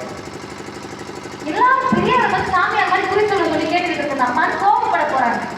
ஐயா அமைதியா எல்லாரும் அமைதிப்படுத்திட்டு இதெல்லாம் பார்த்துட்டால் ஒருபோதும் பெரியார கொள்கை தலைவர் புதுசா கட்சி அந்த ஒருத்தர் சொல்ல முடியாது. போஸ்டர்ல நீங்க பெரியார் படத்தை போடணும்னாலே பயம் வரணும். ஐயோ இந்த மனுஷன் சொன்னதெல்லாம் நெருப்புல நிக்கிற மாதிரி கொள்கை, அதை நம்ம ஏற்றுக்க முடியுமா? கையில் பகவத்கீதையை தாங்கி கொண்டு பெரியாரை ஏற்றுக்கொள்வதற்கு தகுதி இருக்கா? ஊர்ல போய் வேலை கொடுத்தா வாங்கிக்கிறேன், ஊர்ல போய் பகவத்கீதை கொடுத்தா வாங்கிக்கிறேன், எல்லாத்தையும் கொடுத்துட்டு பெரியாரை கொள்கை தலைவர் என்று சொன்னால் ஏமாறுவதற்கு எங்கள் தமிழ்நாட்டு இளைஞர்கள் தயாராக இல்லை. நீங்க தமிழ்நாட்டு இளைஞர்கள் லேஸ்பட்டாருன்னு நினைக்காதீங்க.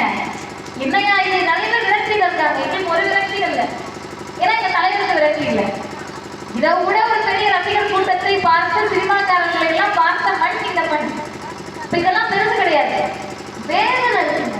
கொஞ்சம் படிக்கன்றோம், படிக்கலாம் பரவாயில்ல, வரலாறு கேளுங்க. யாரால் முன்னேறணும், யாரால் வெற்றி பெற்றோம். பையா சொல்றாங்கல்ல போட்டுட்ட அந்த அம்மாட்ட, கவலைப்படாதீங்கம்மா, உங்க பொண்ணுக்கு குழந்தை பிறக்கும். அப்படிங்களா இல்லையா? 2 குழந்தை பிறக்கும். அப்படிங்களா இல்லையா? நன்றிங்கய்யா. கேட்டு முடிச்ச பிறகுதான் அந்த அம்மா ஆசுவாசப்பட்டு மகிழ்ச்சி அடைந்த உடனே நிப்பாட்டி அந்த அம்மா கிட்டையும் பகுத்தறிவு பிரச்சாரத்தை செஞ்சு அனுபவிச்சிருக்கேன். ஆசுவாசப்படுத்துறதுல கவலைப்படாதீங்க, ஒரு புள்ள 2 புள்ள பிறக்கும்ன்றாங்கல்ல, அதுக்கு பேர் மனிதனே. நீங்க குறி சொல்றத பத்தி தான் பேசுறீங்க, ஜோசியம் பார்க்கறது, ஜாதகம் பார்க்கறதுலாம். அவங்க வறுபடிக்காக உங்க வறுபடியை குறைச்சு விட்டுருவாங்க. அவங்க வறுமணிக்காக கையில காசையெல்லாம் மாட்டி விட்டுருவாங்க. நான் படித்த ஊர்ல ஒரு அம்மா பயங்கரமான வேலை பார்த்து நல்லா சம்பாதிச்சுட்டு இருந்தாங்க. ஒரு முறை வர போய் அந்த அம்மா வேற தோற்றத்துல வந்து கடைசியில் ரொம்ப ஏழ்மைக்கு போயிட்டாங்க. என்னன்னு கேட்டா ஜோசியம் ஜாதகம் நம்பிக்கை. போறப்பெல்லாம் ஜோசியக்காரு இதை செஞ்சுட்டீங்கன்னா நல்லா ஆயிடுமா, என்ன அவருக்கு ஏதாவது செஞ்சுட்டா அந்த மாதிரி நல்லா ஆகும், அவருக்கு ஏதாவது செஞ்சா அந்த மாதிரி நல்லா இருக்கும், அவருக்கு நகை போட்டா இந்த மாதிரி நல்லா இருக்கும், அவருக்கு வீடு கட்டி கொடுத்தா இந்த மாதிரி நல்லா இருக்கும். இதையெல்லாம் நம்பாதீர்கள் என்று சொல்ல போன இடத்தில் அந்த பெண்ணினுடைய மனது நோகக்கூடாது என்று நினைத்தவர் பெரியார். இத்தனை கொள்கையோடு இருந்த தலைவர் அருமை சகோதரிகளை இன்னும் 3 செய்தியோடு நான் நிறைவு செய்கிறேன். இப்படியெல்லாம் தமிழ் சமூகத்தை பார்த்து பார்த்து செதுக்கி கல்வி உரிமை பெறணும், ஜாதியை ஒழிக்கணும், வெறுப்புணர்ச்சி இருக்கக்கூடாது. யோசிச்சு பாருங்க, தமிழ்நாட்டினுடைய கலாச்சாரம் என்ன தெரியுமா? இதே மேடையில் நான் பேசுகிற போது திமுகவின் ஒன்றிய செயலாளர் வந்து சால்வு போட்டார்ல, எங்களுக்கு தாய் கழகம் தான் அதிமுக ஒருத்தர் வந்து துண்டு போட்டா நான் இதை கூட கூட்டவில்லை, எனக்கு இறங்கன்னு சொல்லுவோமா? அதிமுக தான் அதே மரியாதை. திடீர்னு யாராவது பயங்கரமான சாமியார் ஒருத்தர் மேடைக்கு வந்தால் அவருக்கு அந்த மரியாதை தான். தஞ்சாவூர் கூட்டத்தில் நான் பேசிக்கிட்டு இருக்கேன், அந்த கூட்டத்துக்கு வேக வேகமா மேலே ஒருத்தர் வராரு, புல் சாமியார். அவரை நிறைய எங்க தோழர்கள் பார்த்துருப்பாங்க. பச்சை துண்டு போட்டுட்டு புல் சாமியாருங்க, தாடி ஒரு இடம் கேப் இருக்காரு, பட்டை கொட்டை எல்லாம் போட்டிருப்பாரு. விசிறி சாமியார் அவருக்கு பேரு. வந்து எனக்கு விசிறிட்டு கை நிறைய ரோஜா பூ எடுத்து தலை வழியா போடுறாரு. அவருக்கு என்ன நான் கடவுள் பண்ற பேசுறது அவருக்கு தெரியாதா? சாமி எல்லாம் சொல்ற பிள்ளைன்னு தெரியாதா? நின்று கேட்டுக்கிட்டு இருக்கீங்க எல்லாம் என்ன சாமி நம்பிக்கை இல்லாதவா? கிடையாது. உங்களுக்கு நம்பிக்கை இருக்கு, எனக்கு நம்பிக்கை இல்லை. உங்களுக்கு நம்பிக்கை இல்லைன்றதோ எனக்கு நம்பிக்கை இருக்கின்றதோ இல்லை எனக்கு நம்பிக்கை இல்லை உங்களுக்கு இருக்கின்றதோ நம் உறவை பாதிக்காது. தமிழ்நாடு எப்படிப்பட்ட மண் என்று சொன்னால் கிறிஸ்தவர் இஸ்லாமிய பின்னணி யாரா வேணா இருக்கலாம், ஆனால் நாம் எல்லோரும் ஒரே மாதிரி இருக்க முடியும், ஒரே போல் பேச முடியும், ஒரே உணவை அருந்த முடியும். உன் விசேஷத்துக்கு நான் வருவேன், என் விசேஷத்துக்கு வா, நமக்குள் சண்டை சச்சரவு வேண்டாம் என்ற பண்பாட்டை கலாச்சாரத்தை பெற்றிருக்கக்கூடிய மண்ணாக தமிழ்நாடு திகழ்கிறது. இதை நாசமாக்குறதுக்கு ஒன்றிய பிஜேபி அரசு, பாசிச மோடி அரசு துடித்துக் கொண்டிருக்கிறது. 1 மணி நேரம் பேசியிருக்கேன், இப்ப நான் உங்ககிட்ட ஒரு செய்தி தான் சொல்ல போறேன். 1 மணி நேரம் நான் பேசினதை நீங்க யாருமே காதுல வாங்கலனாலும் எனக்கு பிரச்சனை இல்லை. இதுவரை நான் பேசிய எந்த செய்தியை நீங்க கேட்கலாம் பிரச்சனை இல்லை. இப்ப நான் சொல்ல போற செய்திய இங்க உட்கார்ந்துருக்கவங்க மட்டும் இல்ல, சின்ன பிள்ளைங்க மட்டும் இல்ல, மைக்கு வழியா எங்கேயோ நின்று ஒரு அதிமுக கேட்டுட்டு இருக்கணும்னு எனக்கு ஆசை. நீங்க கேட்கலாம் பரவாயில்ல. அண்ணா திராவிட முன்னேற்ற கழகத்தில் பெருவளப்பூர்ல இருக்கக்கூடிய என் அண்ணன்கள், என் அப்பா அம்மா, அவங்க நம்ம சொன்னா தானே, பிற்படுத்தப்பட்டவர்கள் தானே, அவங்க மிகவும் பிற்படுத்தப்பட்டவர்கள் தானே, பட்டியலில் வந்து சார்ந்தவர்கள் தானே, பார்த்தால் அல்லாதவர்கள் தானே. யாராவது ஒரு அதிமுக சகோதரர் கேட்டீங்கன்னா எனக்கு சந்தோஷம். என்னன்னா, தம்பி பச்சை சட்டை எத்தனை படிக்கிறேன், 5th, நான் ஒரு ஃபோன் வச்சு ரொம்ப நேரம் பேசியிருக்கேன், எத்தனை படிக்கிறேன், நீதான் ஃபோன் நீ தானே வச்சிருக்க, எத்தனை படிக்கிறேன், 7வது. நான் அவரு பின்னாடி குட்டி ஊட்டா இருக்காரு, அந்த அவர் தான் வீரபாண்டி. எத்தனை படிக்கிற, 4வது. நல்லா கேட்டுக்கங்க, உங்க முன்னாடி தான் பிள்ளை என்ன படிக்குதுன்னு கேட்டேன். 5வது, 4வது, 3வது. ஒருத்தர் தூங்கிட்டு இருக்காங்க. அவர் எழுப்பி கேட்ட எழுப்பக்கூடாது, அவர் மாட்டு தூங்குறாங்க. அவன் எழுப்பி கேட்டாலும் எத்தனாவது தெரியும். உண்மையாகவே சொல்லுகிறேன், நீங்கள் எந்த கட்சியினாலும் இருக்கலாம், எந்த ஜாதியா இருக்கலாம், எந்த மதமா இருக்கலாம், நாங்கள் வேலைக்கு போய் சம்பாதிக்கீங்க, சிறுக சிறுக காசு சேர்த்து வைப்பீங்க, உழைப்பாளராக இருக்கீங்க, விவசாயம் பார்க்க போவீங்க, மில்லுக்கு போவீங்க, அரிசி அழைக்க போவீங்க, எல்லா வேலைக்கும் போவீங்க. கொஞ்சம் கொஞ்சமா அந்த காசெல்லாம் சேர்த்து என்ன பண்ண போறேன்னு கேட்டா, பெருவளப்பூர்ல பங்களா கட்ட போறேன்னு சொல்ல போறது இல்லை, கார் வாங்க போறேன்னு சொல்ல போறது இல்லை. நான் சொல்லுகிறேன், இருக்கக்கூடிய ஒரு பெற்றோர் உங்க பிள்ளை பள்ளிக்கூடத்துல படிச்சுட்டு இருந்தா உங்க ஒரே ஆசை, நான் படிக்கிறேன், எப்படியாவது என் பிள்ளைய படிக்க வச்சணும், நல்ல நிலைமைக்கு கொண்டு வந்துடணும்னு உழைக்கக்கூடிய பெற்றோர்களை பெற்ற மண் தமிழ்நாடு இந்த பகுதி. ஆமாவா இல்லையா? அதுதான் வேலை போறீங்க. ஏன் பிஜேபி எதிர்க்கிறீங்க, ஏன் மோடி அரசை எதிர்க்கிறீங்கன்னு கேட்கிறாங்கல்ல. ஒரு காரணம் அல்ல, பல காரணங்கள் இருக்கிறது. முதல் காரணத்தை சொல்லுகிறேன். 3வது படிக்கிற அந்த பையன், 5வது படிக்கிற அந்த பையன் இந்த குழந்தைங்க பள்ளிக்கூடத்துக்கு போகணும், படிக்கணும், டாக்டர் ஆகணும், இன்ஜினியர் ஆகணும், டீச்சர் ஆகணும், வக்கீல் ஆகணும், போலீஸ் ஆகணும், அரசு வேலைக்கு போகணும், வெளிநாட்டுக்கெல்லாம் போகணும்னு நினைச்சா அதுக்கு பெயர் திராவிடம், திராவிட மாடல். நீலாம் ஏண்டா படிக்க வர புதிய கல்விக் கொள்கையை கொண்டு வந்தால் அது ஆரிய பார்ப்பனிய பிஜேபி மாடல். ஒதுக்கிடுங்க. எப்படி மூணாம் மணி அந்த பையனுக்கு பொது தேர்வா? அது பேர் புதிய கல்விக் கொள்கையா? இந்தியாவில் எல்லா மாநிலமும் புதிய கல்விக் கொள்கையை ஏற்றுக்கொள்ள தயாராகி விட்டது. ஒரே ஒரு மாநிலம் கேட்கிறாங்கல்ல, திமுக விமர்சனமே இல்லையா? இருக்கு. எப்படி ஒரு கட்சி 3% நல்ல கட்சியாக ஆட்சி நடத்தணும்? இல்ல, அது வரலாற்றுல எந்த கட்சியும் இல்லை, உலகத்துல எந்த கட்சியும் இல்லை. உங்களுக்கு ஒரு சரீரப்படி எனக்கு தப்பு போடும். அந்த ஆட்சியில் குறை இருக்கிறது, இது இருக்கு, அது இருக்கு, எல்லாம் சரி. இந்தியாவில் பல மாநிலங்கள் மோடி சொல்லிட்டார், பிஜேபி சொல்லிடுச்சு, ஒன்றிய அரசு சொல்லிட்டு ஏற்றுக்கிட்டப்ப ஒரே ஒரு மாநிலம், ஒரே ஒரு முதலமைச்சர் என்ன ஆனாலும் சரி புதிய கல்விக் கொள்கையை தமிழ்நாடு ஏற்றுக்கொள்ளாது என்று சொன்ன ஒரே மாநிலம் தமிழ்நாடு. தமிழ்நாட்டினுடைய முதலமைச்சர் ஏன் ஏற்றுக்க கூடாது? ஏற்றுக்கிட்டா என்ன? அறிவாளிகள் கேட்பார்கள். பெருமளக்கூடவே வாட்ஸ்அப் மெசேஜ் இருந்தால் வந்திருக்கும். ஏன் மோடி கொண்டு வரக்கூடிய புதிய கல்விக் கொள்கை ஏற்றுக்கூடாது? ஏன் மாதம் ஏற்றுக்கூடாது? பெருமளக்கூர்ல நின்று கேட்டுக்கிட்டு என் தாத்தா, உட்கார்ந்து என் பாட்டி, எங்க பெரியம்மா, சின்னம்மா, அக்கா, தங்கச்சி எல்லாம் இருக்காங்கல்ல, இவங்க யாரும் கல்லூரி வாசல தொட்டது கிடையாது. இவங்க யாரும் டிகிரி படிக்கல. அதுக்கு முன்னாடி ஒரு தலைமுறை ஓரத்தில் நீங்க தாத்தாக்கு வீட்டம்மா இருப்பாங்கல்ல, பாட்டி, இந்த குழந்தைய விட்டு ஒரு பாட்டி உட்காந்துருக்காங்கல்ல, அந்த பாட்டி பள்ளிக்கூட வாசல மிதிக்கல. என் பாட்டி பள்ளிக்கூட வாசல மிதிக்கல. என் பாட்டியோட அம்மா பள்ளிக்கூடம் எங்க இருக்குன்னே தசை தெரியாது. எனக்கு முன்னாடி தலைமுறை கல்லூரிக்கு போய் 2 டிகிரி முடிக்க முடியல. இன்னைக்கு மதிவதனி 3 டிகிரி, காயத்ரி 2 டிகிரி, அக்கா டென்சி ஆசிரியர். 4 தலைமுறையா படிக்கல. முதல் தலைமுறையா எங்க புள்ள குட்டியெல்லாம் பள்ளிக்கூடத்துக்கு போகுது. வாடா, நீ வந்தா போதும்டா.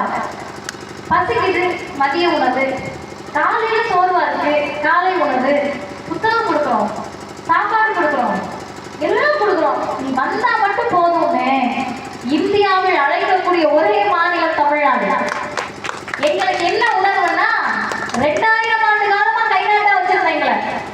ஆரிய பார்ப்பனிய கூட்டம் இங்க இருக்கக்கூடிய திராவிடர்களை, தமிழர்களை, பிற்படுத்தப்பட்ட, மிகவும் பிற்படுத்தப்பட்ட பட்டியலின சகோதரர்களை, ஏழை எளிய மக்களை கடவுளை சொல்லி, ஜாதியை சொல்லி, மதத்தை சொல்லி, புராண இதிகாசத்தை சொல்லி, பக்தியை சொல்லி படிக்க விடாம வச்சிருந்தப்ப ஒரு தலைவர் வந்து கேட்டாரு, ஏண்டா பள்ளிக்கூடத்துல விடுறதுக்கே தகுதி கேட்டியா? பள்ளிக்கூடத்துல படிச்சுட்டு தானே நீ தகுதி இருக்கா இல்லையான்னு பார்க்கணும். பள்ளிக்கூடத்தில் நுழைவதற்கே தகுதி கேட்டால் அதை விட அயோக்கியத்தனம் எதுவும் இல்லை என்று ராஜகோபாலாச்சாரியாரை எதிர்த்த தலைவர் தந்தை பெரியார். குலக்கல்வி திட்டம், யார் யாரோ ரசிகர்கள் இருக்கீங்க, போறீங்க, விசில் அடிக்கிறீங்க, அண்ணன் அண்ணன் அண்ணன் அண்ணன்றீங்க, கதறீங்க, கத்துறீங்க, சிஎம் ஆகணும் 2026 எழுதுறீங்க. வெளிப்படையாக சொல்லுகிறேன், நடிகர் விஜய் கட்சி ஆரம்பிக்கிறாரு, முதல்வராக இருக்கணும்ன்றீங்கல்ல. குலக்கல்வி திட்டம்னா அங்க இருக்க எத்தனை பேருக்கு தெரியும் சார்? அங்க இருக்க எத்தனை பேருக்கு தெரியும்? நான் கேட்டது தப்பு. தலைவருக்கு தெரியுமா? குலக்கல்வி திட்டம்னா அவருக்கு என்னன்னு தெரியுமா? வலிக்குது. ஏன் வலிக்குதுன்னா, அப்ப தொழில புள்ள பார்க்கணும்னு இருக்காங்க. எப்படிங்க மடிக்கிறோம் சொல்லியிருக்காங்க, ஒருமையில சொல்லிட்டேன். அப்பன் தொழில் என்ன? பெருவளப்பூர்ல வந்து அப்பன் தொழிலை பிள்ளை பார்க்கணும்னு ஒன்றிய அரசு சொன்னா அது எவ்வளவு பெரிய அயோக்கியத்தனம். இங்க நம்ம அப்பன் தொழில் என்னங்க? நம்ம அப்பா தொழில் என்ன? டாக்டர் நம்ம அப்பா, போலீஸா, வக்கீலா, உயர்நீதிமன்ற ஜட்ஜா. நம்ம அப்பா கூலி வேலை பார்த்தவரு, பெட்டிக்கடை வச்சிருந்தவரு, செருப்பு தச்சிட்டு இருந்தவரு, விவசாயம் பார்த்துட்டு இருந்தவரு, நெசவு தொழில் பார்த்துட்டு இருந்தவரு, டெய்லரா இருந்த அம்மா, கூலி வேலை, அன்றாட காட்சி, தினக்கூலி, ஆலைகள், மில்லுல வேலை பார்த்தவங்க, சித்தாள் வேலை பார்த்தவங்க, கொத்தனார் வேலை பார்த்தவங்க, கிணத்து வேலையை பார்த்தவங்க. அப்பன் தொழில புள்ள பார்க்கணும்னா பார்ப்பனர் வீட்டு பிள்ளை, ஆரியர் வீட்டு பிள்ளை டாக்டர் வருவார். அப்பா புள்ள டாக்டர் ஆகும். அவங்க வீட்டு அவ வீட்டு பிள்ளை இன்ஜினியர் ஆகும், புள்ள இன்ஜினியர் ஆவாங்க. அவ வீட்டு அப்பா டீச்சரா இருப்பாங்க, புள்ள வாத்தியார் ஆகும். நம்ம எப்படி ஆயிருக்க முடியும்? 1952 கேட்கிறாங்கல்ல, பெரியார்லாம் படிச்சிருக்க முடியாதா? பெரியார், ஆமா, நீங்க தயங்கவே வேண்டாம். ஆமா, பெரியார்லாம் படிச்சிருக்க முடியாது, மதியம் படிச்சிருக்க முடியாது. 52 இந்த குலக்கல்வி திட்டம் இன்னைக்கு இருந்திருந்தா, பெரியார் என்ற ஒருவர் அதை எதிர்க்கிறேன்னு சொல்லாம இருந்திருந்தா, நாகப்பட்டினத்திலிருந்து சென்னையை நோக்கி குலக்கல்வி திட்ட எதிர்ப்புப்படை போகாம இருந்திருந்தா, குலக்கல்வி திட்டத்தை வாபஸ் வாங்கலனா, தமிழ்நாட்டில் ஒரு அகரகாரம் இருக்காதுன்னு பெரியார் எச்சரிக்கலனா, ராஜகோபாலாச்சாரியர் பதவியை விட்டு ஓடலனா, அந்த இடத்தில் பெரியாரால் அடையாளம் காணப்பட்ட கல்விவளர் காமராஜர் முதலமைச்சர் ஆகலாம். இன்னைக்கு தமிழ்நாட்டில் ஒருத்தர்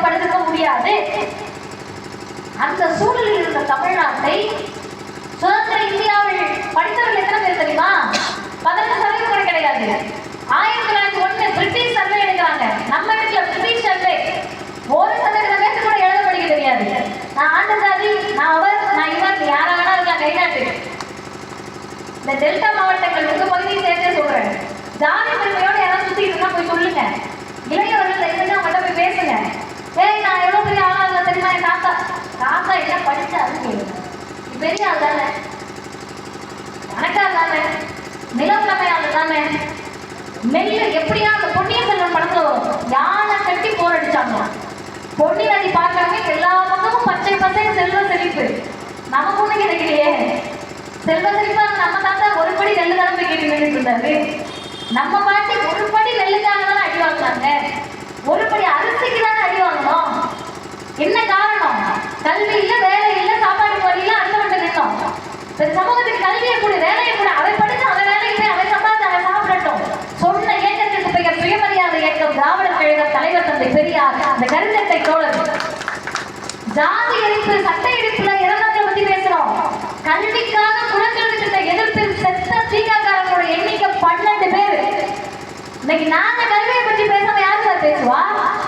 இந்த மண்ணில் கல்வி நீரோடை பாய வேண்டும் என்று பெரியாரும் கல்வியாளர் காமராஜரும் கண்ட கனவு இன்றைக்கு இந்தியாவில் 50% கல்வி சதவிகிதத்தை பெற்ற முதன்மை மாநிலமாக தமிழ்நாடு திகழ்கிறது.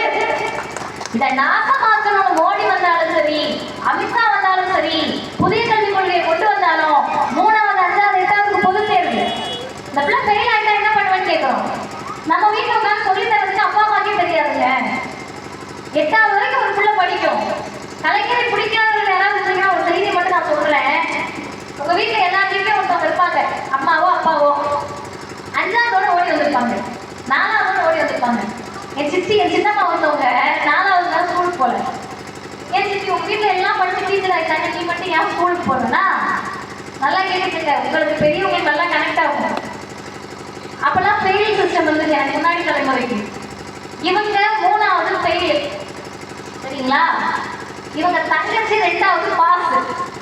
என்ன இருக்கும்? அவங்க 2வது பாஸ் ஆகி 3வது வருவாங்க. இவங்க 3வது ஃபெயில் ஆகி 3வது இருப்பாங்க. தங்கச்சி பக்கத்துல உட்காந்து படிக்கணும். இந்த பிள்ளைய வீட்டுல உட்காந்து அக்கா நாட்டாம பண்ணிட்டு இருப்பாங்க. ஸ்கூலுக்கு வந்து ஃபெயில் ஆயிட்டேன், இது கூட உட்காந்து படிக்கணும். தாழ்வு மனப்பான்மை, ஐயோ ஃபெயில் ஆயிட்டு திரும்ப இது கூட உட்காந்து படிக்கணுமா, வீட்டுக்கு போனா மதிக்காதே ஓடி வந்தோம்னா பாதி பேர். ஒரு தலைவர் தொலைநோக்கோடு யோசிக்கிறார். 10வது கல்யாணம் யாராவது யோசிக்கிறாங்க. எனக்கு முன்னாடி தலைமுறை இங்க ஆசிரியராக ஓய்வு பெற்ற மரியாதைக்குரிய மணிவண்ணன் இருக்கிறார். பல மாணவர்களை உருவாக்கியவர், அவங்களுக்கு தெரியும். 10வது முடிச்சு 11வது போகணும் வைங்க, 5 பாடங்கள் பாஸ் ஆனாதான் போக முடியும். ஒரு பாடத்துல ஃபெயில் ஆயிட்டா திரும்ப ஒரு வருஷம் படிக்கணும். ஒரே ஒருத்தர் தான் யோசிச்சாரு. ரொம்ப எளிமையா உங்களுக்கு புரிய மாதிரி சொல்றேன். தமிழ், ஆங்கிலம், கணக்கு, அறிவியல், சமூக அறிவியல் 5 பாடம். சமூக அறிவியல் ஒரு பிள்ளை ஃபெயிலு, கணக்குல ஒரு பிள்ளை ஃபெயிலு. சொல்றாரு கணக்கு வரல உண்மை. அந்த பிள்ளைக்கு தமிழ் வந்துருக்கு, ஆங்கிலம் வந்துருக்கு, அறிவியல் வந்துருக்கு, சமூக அறிவியல் வந்துருக்கு, கணக்கு மட்டும் தான் வரல. இன்னொரு பிள்ளைக்கு தமிழ், ஆங்கிலம், கணக்கு, அறிவியல் எல்லாம் வந்துருக்கு, சமூக அறிவியல் மட்டும் தான் வரல. வராத ஒரு பாடத்துக்காக வந்த 4 பாடம் மார்க்கையும் விட்டுட்டு ஒரு வருஷம் படிக்க சொன்னா அவன் கூட படிச்சவன் 11வது போயிருப்பான். இது 10வது படிக்கிறோம். தாழ்வு மனப்பான்மையில பள்ளிக்கூடம் பக்கம் போகாம ஓடி போனாங்க. முத்தமிழறிஞர் கலைஞர் என்ற தலைவர் சொன்னார், ஒரு வருஷம் நீ படிக்க வேண்டாம், ஜூன் மாதம் சப்ளிமெண்டரி எக்ஸாம் எழுது, அந்த வருஷமே நீ பாஸ் ஆகி உன் நண்பரோடு சேர்ந்து அந்த பாடத்தை படிக்கலாம். தொலைநோக்கு திட்டம் பார்த்து பார்த்து தமிழ்நாட்டில் கல்வியை கொண்டு போய் புகுத்தி இருக்கிறோம். ஒட்ட வந்த ஆரிய கூட்டத்தின் அடிவருடிகள் இந்த மண்ணை நாசமாக்க நினைத்தால் தமிழ்நாடு போராடும், தமிழ்நாடு வெல்லும் என்று தமிழ்நாட்டின் முதலமைச்சர் சொல்லுகிறார். அதற்கு வலுசேர்க்கக்கூடிய வகையிலே இன்றைக்கு எங்களுடைய கழகத்தின் தலைவர், திராவிடர் கழகத்தின் தலைவர் சுயமரியாதை இயக்க 100 மாநாட்டில் 28 தீர்மானங்களை நிறைவேற்றினோம். 28வது தீர்மானத்தை எங்கள் தலைவரே முன்மொழிந்தார். 93 வயது நெருங்கக்கூடிய அந்த தலைவர் முன்மொழிந்த தீர்மானத்தை சொல்லுகிறேன். இந்த 4 வருடத்தில் காலை உணவு திட்டம், புதுமை பெண் திட்டம், தமிழ் முதல்வன் திட்டம், நான் முதல்வன் திட்டம், பெண்களுக்கு விடியல் பேருந்து பயணம், கலைஞர் மகளிர் உரிமை தொகை, இங்க இருக்கக்கூடிய எல்லா பெண்களுக்கும் தொழில் வளர்ச்சியை கொண்டு போய் சேர்ப்பது, கல்வியில் சிறந்த தமிழ்நாடு, அனைத்து ஜாதியும் அர்ச்சகராகலாம் என்ற சட்டம், அனைத்து ஜாதியும் அர்ச்சகராகலாம் என்று பணி நியமனம், இத்தனையும் செய்திருக்கக்கூடிய ஆரியத்திற்கு எதிராக திராவிட மாடலை கட்டமைத்திருக்கக்கூடிய ஒன்றிய பாசிச பிஜேபி அரசுக்கு அடிபணிய மாட்டேன் என்று வெளிப்படையாக சொல்லி பிஜேபியோடு கூட்டணி கிடையாது, பிஜேபியோடு கூட்டணி வைத்திருக்கக்கூடிய அதிமுக என்ற அடிமையையும் அகற்றுவோம் என்று சொல்லக்கூடிய திராவிட முன்னேற்ற கழகத்தை ஆதரிக்கிறோம் என்று திராவிட கழகத்தின் தலைவர் ஆசிரியர் தீர்மானத்தை முன்மொழிந்தார். ஒன்றை சொல்லி நான் நிறைவு செய்கிறேன். நீங்களே கூப்பிட்டு கவுன்சிலர் சீட்டு கொடுத்தாலும் சித்தார்த்தனையா வாங்க மாட்டேன். வாங்க மாட்டீங்களா? உங்களை நம்பி நான் சொல்லிட்டு போறேன். வாங்க மாட்டேன். இசைவாணனை வாங்க போறது, மதிவதனை வாங்க போறது, எங்கள் ஐயாக்கள் தாமோதரன் ஐயாவோ மற்றவங்களோ எம்எல்ஏவோ எம்பியோ ஆக போறது. நாங்கள் கூட்டணியில் இருக்கிறோம்னா என்ன அர்த்தம்? எங்கள் ஆசிரியர் சொன்னார், கூட்டணி கணக்கு பேசப்பட்டவங்க நீங்க பயப்படவே தேவையில்லை. திமுக காரங்க எங்களை பார்த்து பயப்பட தேவையில்லை. கூட்டணி கணக்கு 2, 4, 6, 8, 10 கேட்க போறது. ஆனால் இதை ஏன் நாங்கள் ஆதரிக்கிறோம்னு சொன்னா, டிவிக்கேன்னு கத்தி கதறி கூச்சல் போட்டு தமிழ்நாட்டை 100 ஆண்டுகளுக்கு பின்னோக்கி இழுத்து செல்ல யார் நினைத்தாலும், நீங்கள் யாரோடு வந்தாலும், தனியாக வந்தாலும், அதிமுக கூட ஒட்டி வந்தாலும், பிஜேபி கூட ஒட்டி வந்தாலும், இந்த மண்ணிற்கான அரசியலை பேசாத யாரையும் தமிழ்நாடு ஏற்காது. சார், நமக்கு கான்பிடன்ஸ் ஒன்றும் தெரிய கிடையாது சார். நான் வெளிப்படையா கேட்கிறேன். தனக்காக வந்து செத்த மக்கள், தனக்காக வந்து செத்த மக்கள். நிச்சயமாக சொல்கிறேன், நம்ம நடிகருக்கு அந்த மக்கள் சாகுமுறை இருந்திருக்காரு. தமிழ்நாட்டு முதலமைச்சர் ரொம்ப பெருமையா சொன்னார், எந்த தலைவருக்கும் தன்னுடைய தொண்டர்கள் சாகணும்னா இல்லை, அது சரி கிடையாது. ஆனால் செத்த மக்களுக்கு இரங்கல் கூட தெரிவிக்காமல் அரசியல் செய்ய முடிகிறது என்றால் உங்கள் மனிதாபிமானம் என்ன? உங்க மனிதநேயம் என்ன? நிகழக்கூடிய கவலை என்ன தெரியுமா? செத்து போன அடுத்த நாள் சதி கோட்பாட்டை இளைஞர்கள் பேசுகிறார்கள். சின்ன பையனை பேச வைக்கிறாங்க. உங்களுக்கு என்ன தெரியும்னு சொல்லுங்க. இந்த பிள்ளைங்க பேச வைக்கிறாங்க. மனதிமையோடு சொல்லுகிறேன், பெரியாரை பார்க்க போனவர்கள் படிக்காத கூட்டம், பேரறிஞர் அண்ணாவின் உரையை கேட்க போனவர்கள் படிக்காதவர்கள், கலைஞரின் உரையை கேட்க போனவர்கள் படிக்காதவர்கள், எழுத தெரியாது, கைநாட்டு வைக்க தெரியாது, இந்த ஊர்ல இருந்து இந்த ஊருக்கு பசங்க எப்படி போனவங்க தெரியாது, கால் கணக்கு நடந்து கூட்டத்துக்கு போவாங்க, இரவு முழுவதும் கூட்டம் கேட்பாங்க, 10,000 20,000 சின்ன தலைமை கூட இருக்கு. படிக்காதவர்களிடத்திலிருந்து அந்த ஒழுக்கம், பெருந்தன்மை, தன்னடக்கம் படித்த கூட்டத்திற்கு இல்லாமல் போனதை நினைத்து தமிழ்நாடு வேதனைப்படுகிறது. இடிச்சுட்டா வலிக்கிறது, எனக்கு வலிக்கிறதுல, நான் யார் இடிக்கணும் அவங்களுக்கு தான் வலிக்கிறோம். ஐயோ உங்களை இடிச்சுட்டவே 10 முறை சாதி கேட்கிறோம், மன்னிப்பு கேட்கிறோம்ல. கூட்டத்துல முந்தி அடிச்சு அவங்க மேல ஏறி போக முடியுது ஒரு இளைஞருக்குன்னா தமிழ்நாட்டில் அவலம் கிடையாது. மனுஷனை கீழே போட்டு மிதிச்சுட்டு ஓடுற யாரை பார்க்க? தப்பி தவறி கண்ணாடியை திறந்துதான் நீ பார்த்துதான் கண்ணாடியை மூடி வச்சு பயணிக்கிறவங்களுக்கு மேல எங்க அங்கேயே ஜன்னல்ல திறந்து பார்த்துதான் நீ கூட்டத்துக்கு வரமாட்டியோன்னு ஒண்ணு. நீ வர்ற வண்டியில இருந்து சக்கரத்துக்கு அடியிலே வந்துகிட்டு இருக்க. எங்கடா வந்த வண்டியில வேணாம் பார்த்தா ஒரு வண்டி சக்கரத்துக்கு அடியில வந்துகிட்டு இருக்கு. பதிலாக நம்ம தலைவர்களுக்கு எங்க தலைவர் ஆசிரியர் ஒரு கூட்டம் முடித்து போகிற போது சொல்லி முடிப்பார், எல்லாரும் பத்திரமா ஊருக்கு போய் சேருங்க. அது தலைவருக்கான இலக்கணம். இப்போதும் சொல்லுகிறேன், ஒரு சிறந்த நடிகர், மாற்று கருத்தே இல்லை. 100 கோடி 500 கோடி சம்பளம் கொடுத்து கூட அவர் நடிக்க வைக்கணும். சிறந்த நடிகர், தலைவர் கிடையாது. He's a hero, he's not at all a leader. அவர் தலைவராக இருக்க முடியாது. தன் சொந்த கட்சியை கட்டுப்பாடாக நடத்த முடியாத ஒருவரும் தமிழ்நாட்டில் தலைவராக இருக்க முடியாது. இன்னைக்கு தாவேக்கால வந்து ஒருத்தர் விவாதத்துக்கு வரது கிடையாது. அதுக்கு வந்து அதிமுக தான் வந்துருக்காங்க. கேள்வி கேட்கிறாங்க, இன்னைக்கு என்ன சோகம் தெரியுமா? மோடியா லேடியான்னு கேட்டாங்க அம்மா. அதை கூட விடுங்க, ஏதாவது கடிதம் கொடுத்தது நான் போக மாட்டேன், அவங்க வர சொல்லு, நான் வர இடத்துல கொடுக்குறேன் கொடுத்தாங்க. இன்னைக்கு அதிமுகவினுடைய பரிதாப நிலை, பெருமதிப்பிற்கும் மரியாதைக்கும் உரிய முன்னாள் முதலமைச்சர் ஐயா எடப்பாடி அவர்கள் கொடிய ஆட்டி பிள்ளையாருக்கு போட்டதான் கேட்கிறாங்க. கூட்டணி பேச்சுவார்த்தை மகிழ்ச்சியா இருக்கு, தனித்தனியா அழிக்க முடியல ஒவ்வொருத்தரையா. கூட்டம் 1 மணி நேரத்துல எத்தனை பேரை பேசுறது? ஒரே கூட்டணியில இருந்தீங்கன்னா ரொம்ப நல்லது. பிஜேபி ஈக்குவல் டு அதிமுக ஆயிடுச்சு, ஈக்குவல் டு யாரும் ஆக போறாங்க செய்தி. தமிழ்நாட்டு மக்களே, பெருவளப்பூர் பகுதி வாழ் பொதுமக்களே, இளைஞர்களே, பெரியோர்களே, தாய்மார்களே, பெற்றோர்களே, வர இருக்கக்கூடிய 2026 சட்டமன்ற தேர்தல் திமுகவா பிஜேபியா இல்ல, திமுகவா அதிமுகவா இல்ல, திமுகவா தேவையே நான் சொல்ல மாட்டேன், வரவே முடியாது. 75 ஆண்டு காலமாக இந்த மண்ணில் கலைஞர் என்ற தலைவர், பேரறிஞர் அண்ணா என்ற தலைவர், இன்றைக்கு இருக்கக்கூடிய முதலமைச்சர் கொண்டு வந்த திட்டங்களை பற்றி நீங்க முதல் தெரிஞ்சுக்கணும். அப்புறம் உங்களை மெசேஜ் போட்டுக்கலாம். இந்த மண்ணை இப்படி உருவாக்கி வைத்திருக்கக்கூடிய நிலையில் இந்த திமுகவா வெர்சஸ் பிஜேபியா, திமுக அதிமுக இல்ல, சுயமரியாதையா சனாதனமா, சமூக நீதியா சனாதனமா, ஆரியமா திராவிடமா, படிக்க போறியா கலவரம் பண்ண போறியா? படிக்க போறியா பிஜேபி மாதிரி கலவர அரசியல் பண்ண போறியா? அடிமையா இருக்க போறியா சுயமரியாதையோட இருக்க போறியா? முதுகெலும்போடு இருக்க போறியா இல்ல கூணி குறுகி ஐயா எடப்பாடி மாதிரி பிஜேபிக்கு கட்சியை அடகு வைக்க போறியா? இன்னும் வெளிப்படையாக சொல்லுகிறேன், 2 அணிதான் 2026 சட்டமன்ற தேர்தல். ஒரு பக்கம் திராவிட முன்னேற்ற கழக தலைமையிலான இந்தியா கூட்டணி, இன்னொரு பக்கம் அது எந்த கூட்டணின்னு அவங்களுக்கே தெரியல. அது என்டிஏ கூட்டணி. பிஜேபி தலைமையிலான அதிமுகவா, அதிமுக தலைமையிலான பிஜேபி அவங்களே முடிவு பண்ணல. அப்ப நான் அதிகப்படுத்தி சொல்லக்கூடாது, அது என்ன தலைமையிலான கூட்டணி அவங்க தான் முடிவு பண்ணணும். ஆனால் இந்த கூட்டணி எப்படிப்பட்ட கூட்டணி என்றால் 2019 சேர்க்கப்பட்ட அந்த கூட்டணி கட்சிகள் சேர்ந்திருக்கிறதே தவிர ஒருவர் கூட விலகாத ஒரு வலுவான கூட்டணி இந்தியா கூட்டணியாக திராவிட முன்னேற்ற கழக தலைமையிலான கூட்டணியாக இருக்கிறது. இப்ப யாருக்கு சட்டம் சொல்லி முடிக்கிறேன். கருப்பு சிவப்பு கொடி இங்கே இருக்கிறது. ஒரு அணி கருப்பு சிவப்பு கொடி தாங்கிய திமுக அணி, இன்னொரு பக்கம் காவி கொடி தாங்கிய பிஜேபி அதிமுக அணி. உங்கள் பிள்ளைகள் படிக்க வேண்டும் என்று சொன்னால், வேலைவாய்ப்பு பெற வேண்டும் என்று சொன்னால், தமிழ்நாடு இப்படி பண்பட்ட மாநிலமாக இருக்க வேண்டும் என்று சொன்னால், சுயமரியாதை, பகுத்தறிவு, சமூக நீதி, சகோதரத்துவம் இப்படியே இருக்க வேண்டும் என்று சொன்னால், கலவரமற்ற யாரையோ தேடி போய் நம் பிள்ளைகள் உயிரிழக்காமல் அறிவார்ந்த சமூகத்தை படைக்க வேண்டும் என்று சொன்னால், நீங்கள் நிற்க வேண்டிய இடம் கருப்பு சிவப்பு கொடி தாங்கிய திராவிட முன்னேற்ற கழக தலைமையிலான அணி.